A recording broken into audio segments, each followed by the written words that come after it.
Why is your struggle part of God's plan? Let me ask you that again. Why is your struggle part of God's plan? I mean, people already hate the struggle, but then when you know it's from God and He's kind of orchestrated some of these events in your life just to kind of test you, but it also builds resilience, it also builds character. And then once you actually get through it, you be like, wow, wow, I never thought that I was gonna make it through. But the whole purpose is just not giving up, right? But have you ever had one of those situations in your life that just wouldn't go away? Like no matter how much you pray, how much you fast, you try to ignore it, but it just sits there like an uninvited guest who refuses to leave. It's like you need an eviction notice for this person or this thing, right? I've been there. I've been there. And in fact, I'm dealing with one right now. It's like, why do I feel like this thorn is in my side? Why do I feel like it? I can't stand it. I'm just gonna be honest with you. But if you've ever felt like you're just carrying around this thorn in your side, something that just won't let up, this video right here is for you. Because today I'm talking about why God sometimes leaves the thorn and what you're supposed to do with it. I know you don't want to.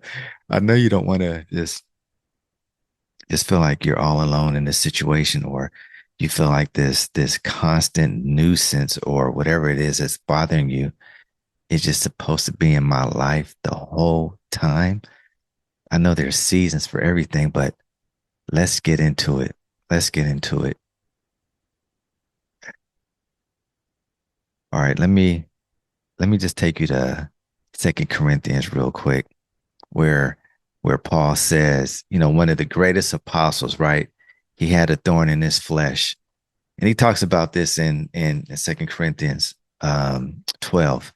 But now, now we don't know exactly what his thorn was, but I know one thing. Paul was relentless with pursuing God to get him to get it out. It could have been physical. And you just think about your own life, whatever this thorn may be. It could be something physical, it could be something emotional or spiritual, but we we know we need to be in the presence of God. We need to be in the presence of God, just like Paul was, because he asked God 3 times to take it away.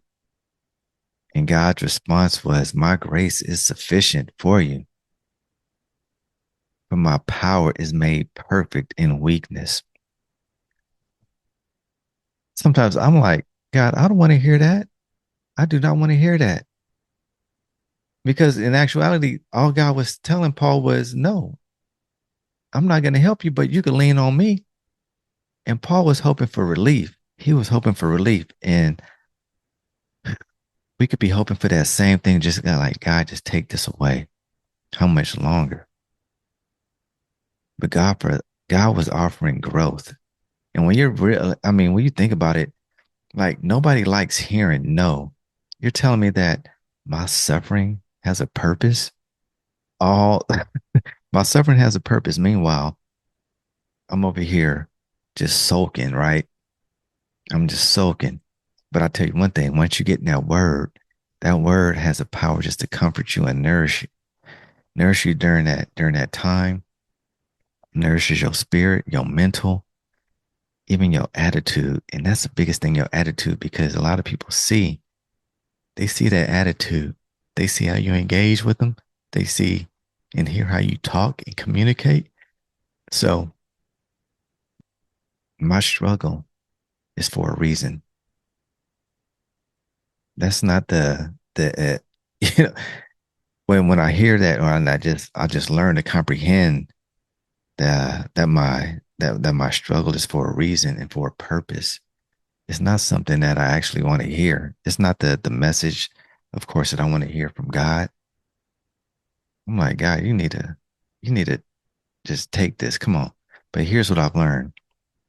Thorns aren't just pain. they're teachers. And I know some of y'all might be thinking, okay, D Wells, okay, Derek, that's Paul's story, but what does it have to do with me? Well, let's talk about what a thorn looks like today. A thorn could be a person, a coworker, a boss, that one relative that knows exactly how to get on your last nerves, right? That thorn could be your circumstances. It could be that financial struggle, that turmoil, the job loss, an unexpected health issue. A thorn can be that uncertainty when life just looks like it's throwing you that curveball, right? And you have no direction, no clarity on what you should be doing. All you need to be doing though is leaning on God, right? Because that thorn could just be like that feeling of no breaks in life right now at this present moment. Just when you think, just when you think that that you got over this one hurdle, now all of a sudden here comes another, and you can't even catch your breath because it's like one storm after another, one storm after another.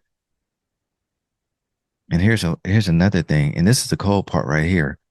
And I've been, because I know I've been my own thorn a couple, a time or two. A thorn could be your own mind, those just those limiting beliefs of telling yourself that you're not enough. Then you always continue to struggle. You're not qualified for this. You're not qualified to do what God's called you to do. And no matter what your thorn is, it's going to trigger something. It's going to trigger that frustration. It's going to trigger that exhaustion, that doubt. And it's going to even have you questioning if God is really with you. But let me tell you, God is present even in the thorn. So here's where we go wrong. Instead of asking God, how am I going to get out of this? What am I going to do? You need to be asking God, what are you going to do? What are you going to do to get me out of this? Well, how can I lean on you? What words can you give me to pacify this? I'm not, pacify is actually the wrong word. How are you going to, what words or what kind of help are you going to send me? And that is, here it is. That's why we need to know that scripture and go back to Matthew 7:7, where it says, ask, seek, and knock. Because when you start asking and seeking and knocking, God's probably either going to give you a word, he's probably going to send somebody your way to comfort you who's actually been through exactly what you've been through. What are you going to do with that thorn?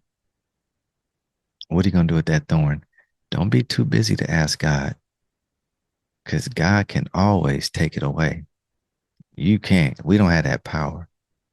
But I know one thing, God uses those thorns to teach us valuable lessons. He does. Lesson one, how to be quiet and just hear from him. Sometimes these thorns exist because God is waiting for you to stop talking long enough just to hear him. You're so busy venting, complaining, and trying to fix it.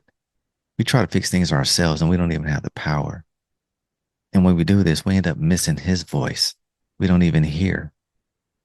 Lesson two, when to pray and when to act. Because not every thorn, not every thorn is going to be removed. And it won't be removed just by sitting still. Some thorns require spiritual discipline. Others require just bold action. You have to know the difference. So you're over here praying, asking God to take whatever it is away. Meanwhile, you're not even taking any action. You have to take some type of action. Lesson three, how to walk with it. If God hasn't removed it, that means you could still strive with it. Mm. Golden. Stop letting them make you feel powerless, because you're not a victim. You are God's child, and his grace is enough. Lesson four, rely on that grace, not strength, Paul didn't need his own power to endure what he was feeling. He needed God's word. He needed God's power. That's why God said, my grace is sufficient. And let me tell you, the same thing applies to you. So here's a shift. Instead of spending all your energy trying to remove the thorn, shift your focus on the one who allowed it. So this week, I just want to challenge you. I want to challenge you to change your prayers up. So instead of saying, God, why is this happening to me? God, please take this away. God, I can't do this. Try saying, God, what do you want me to learn? God, how can I hear you clearly? God, what strength are you developing in me through this right now at this season? Because God speaks. He will speak.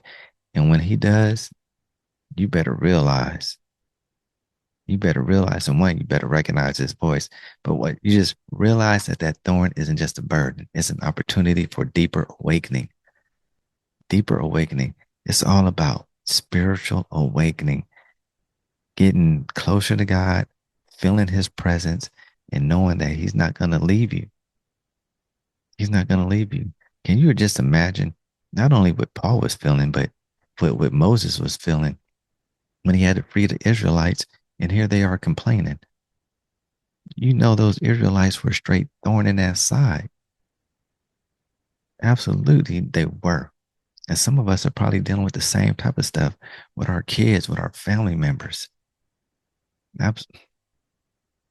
Don't get started. Don't get me started on the kids.